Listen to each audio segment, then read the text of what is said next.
From one corner of Borneo to another, I'm flying from Mulu to Sarawak to Kota Kinabalu in Sabah. A land that's overflowing with history and traditions from the earliest of days. My first stop is an authentic site that was built to honor the life of a legendary Kadazan warrior named Mon Sopiad.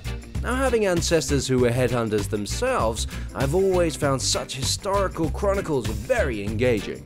Now, me being half Iban, I kind of know some of the traditions and cultures that we have, but our neighboring state of Sabah holds some fantastic new ones. Now, the prominent tribe out here are the Kadazan, and here at the Mon Sopiad cultural village, they're going to be teaching me some of their traditions and their cultures, and I can't wait to taste them all.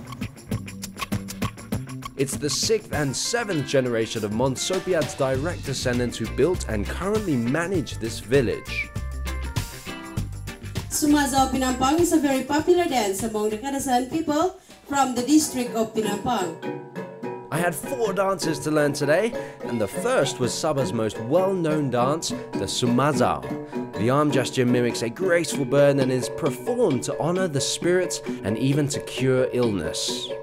Next was a Sazao Papa, which has penguin-like movements. And for all you single men out there, if there are feathers on a woman's hat, it signifies that she's single as well. After that, I learned the Limbai dance. This dance symbolizes the life of the traditional Bajau, who were skillful horsemen while representing their tight-knit community. The Muruts were very reputable headhunters, and back in the olden days, this Anggalang dance was performed to welcome the warriors back from battle. It follows with a triumphant Maguna tip, which shows off your agility. So one of the men checked my arms to see if I had the strength to be a warrior.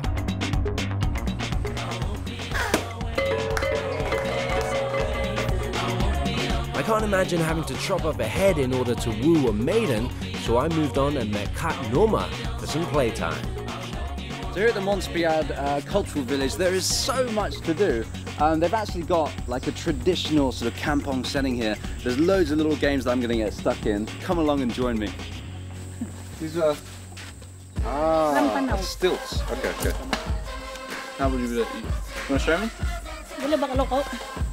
All right. My shoes are too big.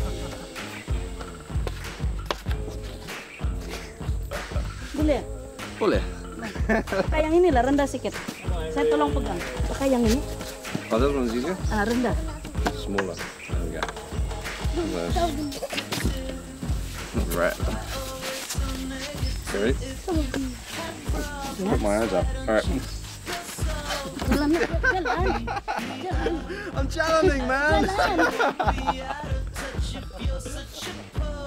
Look, that's why it's broken. Mana tadi saya broken. Rosak already. Mana ada rosak? Rosak. Tunggu sama, ya kau sana. Oke. Pelan-pelan. Jalan. Finished. Now this is something I am used to. Me and my brother used to play this back in the gardens in Sarawak. Bit of slingshot action. Let's see if I can hit one of those coconuts. Right. Rubbish, I've lost my touch. Wait a sec. There, give it a go, untwist that. Ready? Rubbish. If I was a hunter, I'd be a crap hunter, that's for sure. The Kadazan Dusun are the largest ethnic category in Sabah that grew out of the unification of 2 tribes, which are the Kadazan and the Dusun. They are predominantly wet rice and hill rice cultivators, but beside the harvesting, they like to indulge in a special little treat. Siapa yang mau makan? Baiklah. Boleh? Boleh bakal ako? Boleh bakal ako? Sini belakang. Okay, bakal ako. Mau yang besar atau yang kecil? Now these, everybody, are sago worms, and these are a very customary diet to the people out in the jungles. They find them in these rotting woods, and they are very, very nutritious and very wriggly, as you can see. Now, it is big. Definitely doesn't want to be eaten. I'm meant to be eating you, not you eating me. Right, little one. This is a baby one. No, I like my sushi on best of days, but this takes it to a new level. Ready?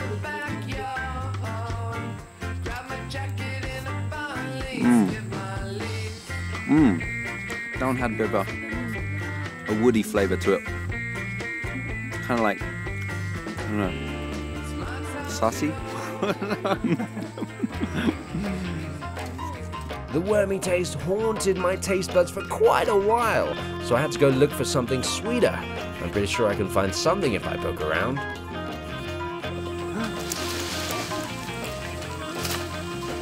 Hey! That'll do. Boleh lah. Masam, manis. Sweet.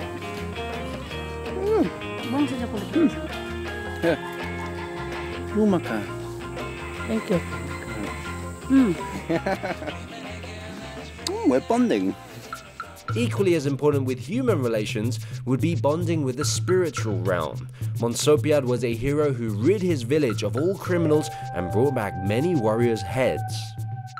Action! Macam di dalam rumah. So this is where they keep the skulls, huh? Ya, apa dia? How many? 42. 42. Woo! He was a busy man. 42 skulls. Wow. They say that the spirit is kept inside the skull, right? Yeah, because And so that's why they take it. the spirit of the slain warrior require the family to Yeah. keep them, to look after them. Because the spirit, they said, cannot go to the edge of the sky. Okay. So then between they use their own head, Yeah. place for them to stay. So they require the family to look after them, meaning that they're gonna protect the family. In return, the family will give something to them. What they call it, the ritual ceremony, offering food. With the embracing of modern lifestyles, many of the young have lost their cultural identity. It doesn't help that the knowledge isn't being passed on either. Much to my dismay, even the few remaining Bobohizan do not teach their wisdom anymore. Coming up next, I'm going to be doing what Gordon Ramsay did. I'm done with sitting in a crummy old van to get to places, so I've been pointed towards a direction for a new mode of transportation. Hey, how's it going, big guy? Hey, how are you?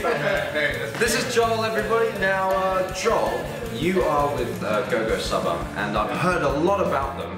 You're even in Lonely Planet. What's it all about?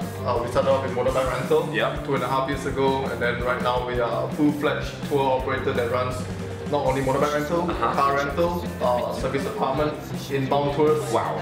Basically anything you want to think about holiday, think about us. Anything and everything in summer. So I've definitely come to the right place because I actually have a whole day free, and I need you to suggest something that we can get up to. Why don't we travel all the way up to tip of Borneo? Yeah, that sounds amazing. Let's just do it, man. Let's just do it right now. Helmet, wheels, motors, noise, danger, focus.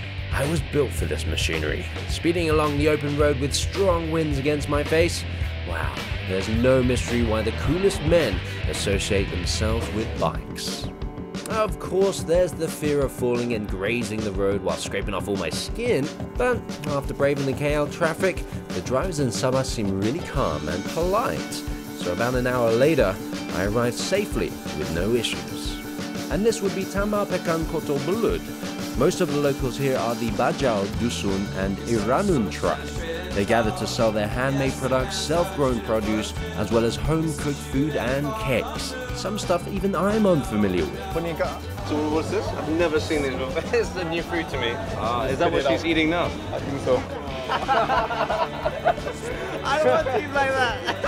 What does it taste like? Really, really bitter. Oh my god, it tastes horrible, isn't it? It's alright, man. You can have it. Now this is what we've been looking for around the whole of Malaysia. This is, if I'm not mistaken, this is the jungle durian. It's not ready yet. Yeah. Oh no. It's too small. No! We've come so far. So the the ever-long quest for some jungle durian still goes on. Got to power through this next time. Terima kasih, Kak.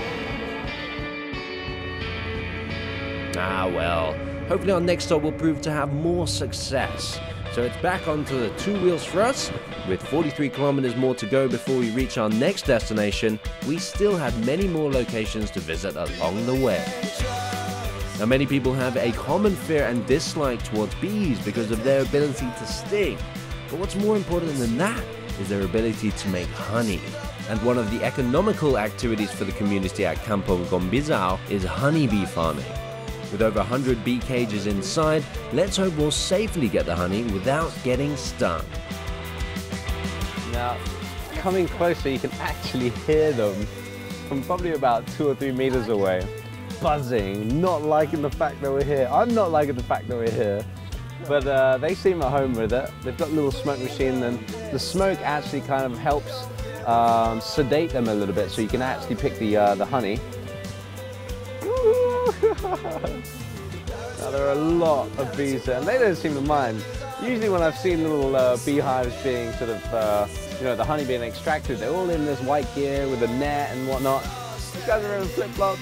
They don't care, man. They're used to this. A single hive can produce up to 60 pounds of honey, but it takes about 2 million flowers being tapped into just to get 1 pound of honey. Workaholic busy bees indeed. Damn, holy moly. You can actually see there are so many bees there that the nest is vibrating so much. This is called a golodot. Yeah. Now the golodot is actually, they take it from the jungles, put them where there is a lot of bees, and when they need to harvest them, they sort of bring them back, and then they can take the honey from the combs.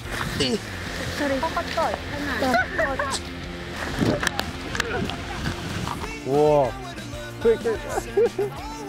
Cameraman's got 1 sting already. First of the day. Whoa! These jungle bees are angry! Oh man, it's my hair. So this is the honeycomb that they've extracted. A nice little. Oh, where's she cutting it? Oh god, not the bees.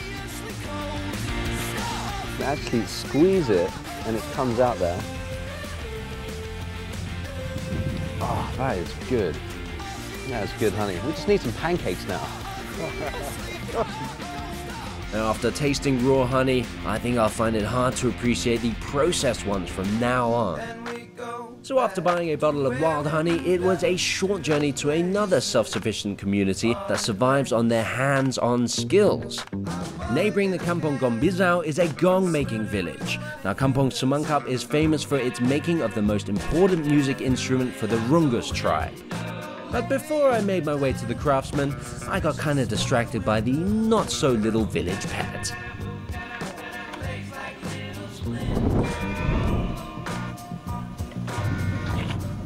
I'm here! You reckon he's friendly? Let's go meet him. Hey, Buffalo! Buffalo! Hello! Hello! Where's the grass?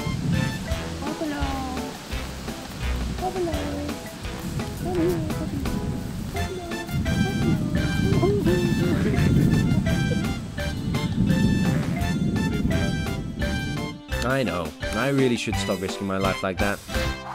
Coming up, I try to make a gong before arriving at the tip of Borneo. Alright, no more buffalo nonsense. It's time to meet the villagers and get to work. So these are the gongs. Now, what I thought was all one piece. It's actually 2 pieces. There's a base and then a ring that goes around it. So this is where they actually fashion them in and put them together. In many traditions of the past, the gong was not only used to announce the arrival of important people, but it was also used in calling up ghosts and banning demons. Right, this is my go. Been watching her do it. She's doing very careful, very strong arms.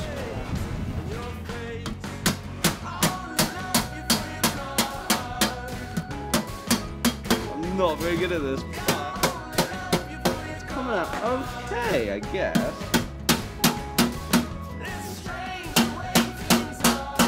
I think that's definitely better. Yeah, I think you kind of maybe cook it. Yeah. Oh, no. Not bad, Henry, not bad. Is it okay?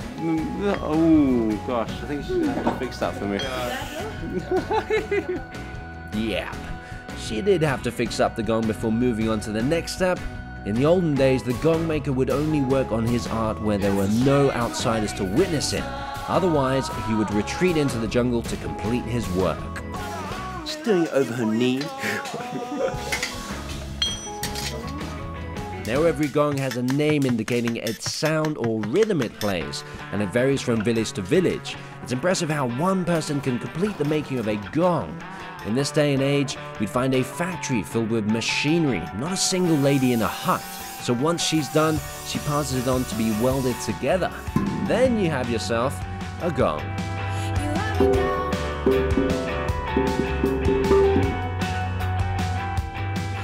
Throughout the village, there are many other workshops. The smaller gongs are crafted out from one piece, so you can imagine how they have to perfect the art of measurement and sculpture. And the gongs that are sold here range from really small souvenirs to large ones that reach 2 meters in diameter. I was quite amused with this little tiny one though.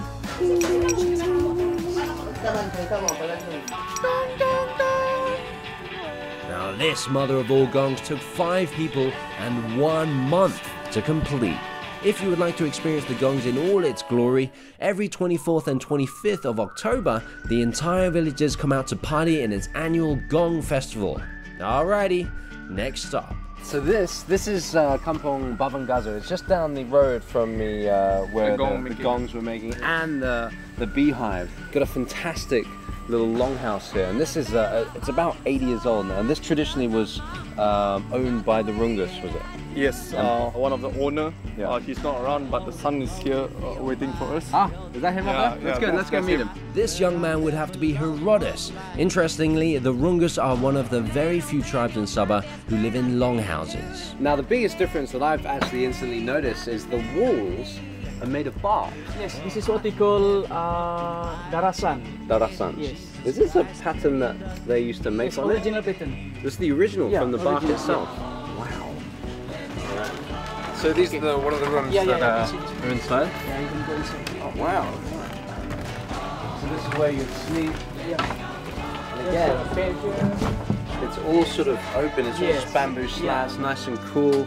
So this is traditionally one house? Yeah. Yeah. So a family would live Yeah. in this house, and there'd be 21. One house for one family. So it's quite small, huh? These are the quite small long houses. The Rungus fashion a lot of their utilitarian crafts. The women weave textiles and string beads while the men practice woodworking and metalwork. Basketry is crafted by both. Even their traditional costumes are made from cotton that has been hand-grown and hand-spun. Now this tower here is called a Rorizan. Now the reason for a Rorizan was that the Rungus actually put their prettiest girl of the tribe up there in the tower just to show everybody how beautiful their tribe was. And I don't know what they did up there, maybe some knitting or something, but she would stay up there every day for pretty much the rest of her life until someone else that was pretty was born. And I think there is someone actually, hey pretty girl, hey, hey beautiful. Oh my God! Now, after a packed day of so much sightseeing, I was pretty exhausted by then. But once I saw the sea, my spirits were lifted. We arrived just when the sun was preparing to dip into the horizon, so the weather was cooler, the lighting wasn't as glaring, and the ride up had a magnificent view the entire way. It is also called Tanjung Simpang Mengayau, that translates to lingering junction, because the South China Sea lingers here and meets the Sulu Seas flowing in from the east. Now the winds are incredibly strong and can come close to blowing me off balance.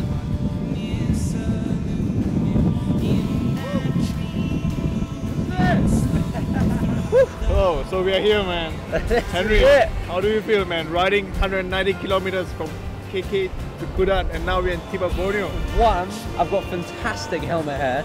2, my bum aches. But 3, you get to see this. This is absolutely amazing. You've got the South China Sea over there, you've got the Sulu Sea over here, and those waves are magnificent. I'm going to say thank you so much. No worries, man. My pleasure, man. Go Sabah, guys. If you're ever in Sabah, look them up. Joel will sort you out a fantastic motor. Go for a road trip because you will never forget it for the rest of your life. This is stunning. Look at that. Now, did you know when Gordon Ramsay came to Malaysia, even he did a biking road trip? So if you get the chance, do it. There's nothing wrong with being a tourist in your own country. Now when the sun shone through my window in the morning, it took me a moment to recall where I was. Considering how early I crashed to bed last night, I didn't get to fully be amazed by the luxurious surroundings. Now after yesterday's super tiring day, riding from KK 190 kilometers all the way to Kudat, well, I think I deserve something pretty good. So this morning, I actually woke up in heaven. This is Hibiscus Villa. It is nestled on the top, the cliff tops right by the tip of Borneo. And my gosh, you really have to check this out. There's an infinity pool, a private beach, bathrooms clad in natural stone, outdoor gazebos. Everything is designed to perfection, and I couldn't have imagined a more ideal end to this trip.